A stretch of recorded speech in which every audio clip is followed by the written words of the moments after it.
Alright, let's go over a few timeline tips you'll want to keep in mind while working. First, when you're labeling your timeline, or anything for that matter, I strongly recommend against using all caps. Using all capital letters results in a decreased contrast in letter size and shape, making text a bit harder to read. Just something to keep in mind as you set up your timeline and your projects in general. Next, you'll want to decide very early in a project how you'll be working with stereo versus mono tracks. We talked about this already in the audio track section, but it bears repeating. Some editing programs will allow you to place media on any track. For example, Adobe Premiere allows you to move a piece of single-channel mono audio from a mono track to a stereo track and vice versa. This is great and super flexible. You don't have to worry too much if that's how your software functions. Other programs like Avid Media Composer, for example, will only allow you to place mono media on mono tracks and stereo media on stereo tracks. That means you'll need to have a plan from the very beginning, which tracks will contain which type of audio. Splitting stereo tracks into dual mono tracks later on down the road is going to create a lot of confusion. And at least in current versions of the software, there's no good way of going from dual mono tracks back to a single stereo. As a general rule in Avid, I'd recommend considering working with your music in stereo tracks and keeping all your other tracks mono for maximum flexibility. Third, you'll want to keep the graveyard clean. What's the graveyard? Well, it's where the footage and the audio go to die. Specifically, it's the space at the end of your timeline, where editors will often put extra shots and dialogue while working, maybe some various attempts at different sections of the cut, and any other piece of media that doesn't necessarily have a home in the final piece. This area of the timeline can tend to get a bit crowded and cause a number of problems.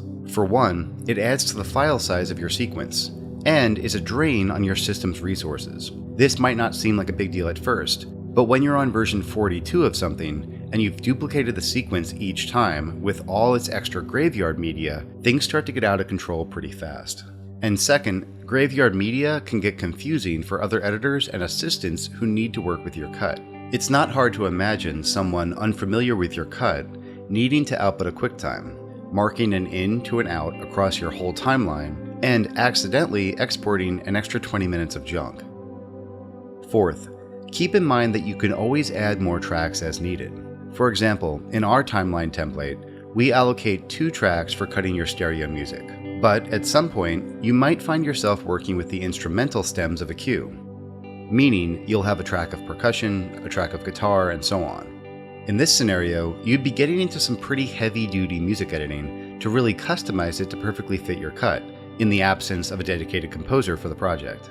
In this case, you're going to need a lot more music tracks. Feel free to add them. The same goes for sound design. If you're cutting something that needs more than the 8 tracks that we've dedicated to effects, add a few more and bump everything else down. On the flip side, try not to add more tracks than you actually need.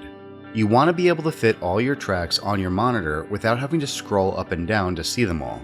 I like to put my entire timeline full screen on a dedicated second monitor. This brings us to track size. Adjust the track size based on its specific editing function. So what does that mean? Essentially, the more fine editing you'll be doing with the track, the bigger it should be. Make your audio tracks a bit larger than your video tracks. And with your audio tracks, give a little bit more room to dialogue and music than sound effects.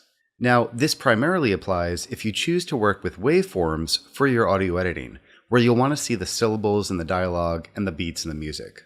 Also, don't be afraid to expand a track to be huge if you really need to do some detail work. You'd be surprised at how many editors try to finesse a cut without really being able to see what they're actually doing.